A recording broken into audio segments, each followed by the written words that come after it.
All right, this is a simple stoichiometry question where we're given the moles of manganese and the mass in grams of hydrochloric acid.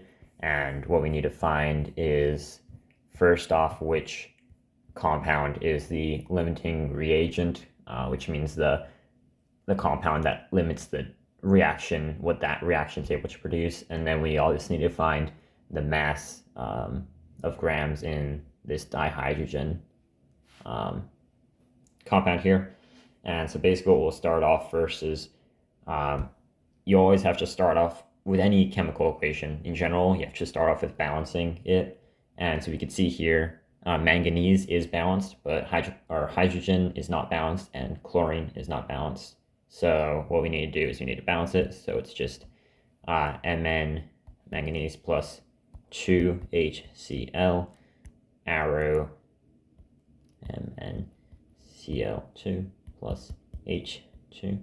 And now everything's balanced because there's 2 hydrogen, 2 chlorine, 2 chlorine. And next we need to do is we see that hydrochloric acid is given to us in grams, and we need to convert it to moles. So if we remember the equation, it's just moles equals mass over mR of the compound, relative formula mass, MR, whatever you like to call it. And so what we'll do is HCl is, so the mass is 289, 9.59, which is given to us. And then we just need to find the MR of the compound. So that's just, I'm using exact values here.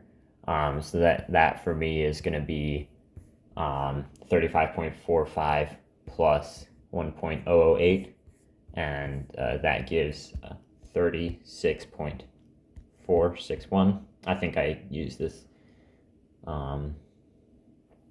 periodic table, and that just gives us 7.94 moles of hydrochloric acid.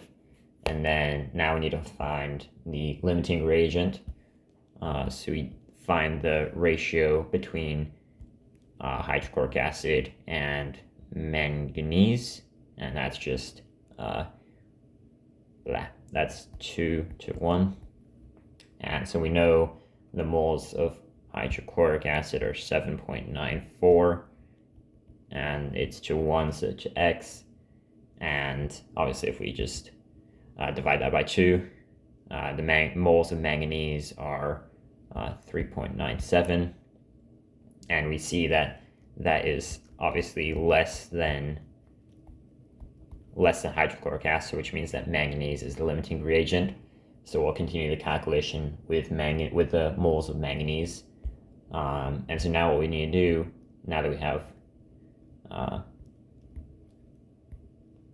manganese is 3.97 mole.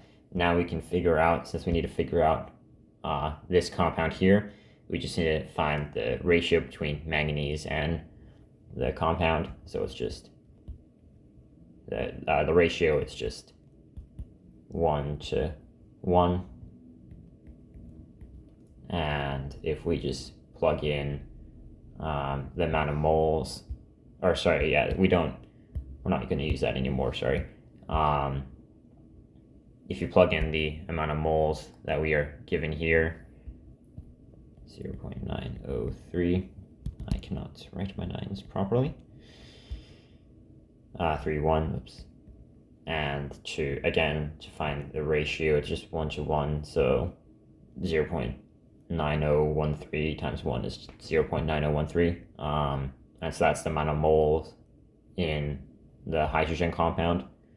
So H2 is 0.9031 mole, and because it says we need to convert it to grams, what I'm going to do is I'm going to 0.9031 times, again I'm using exact values here, but it's 2.016, which gives you 1.82 grams of hydrogen of that compound.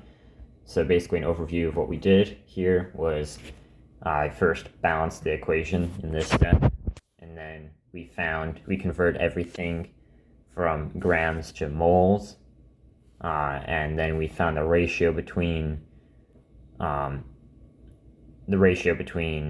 the compounds, and we found the limiting reagents, which is obviously what we want to continue the calculations with. So kind of this whole section here was figuring out how to continue, or which compound to continue the question with, because obviously you can't use the compound that's an excess, because obviously when you do the reaction you're going to be limited by something, in which case it's manganese in this reaction. So this whole section was just figuring out which compound we're continuing with the calculation. And then from here we find, in this little section, we find the ratio between the limiting reagent and what we need to find, either grams or moles of what we need to find.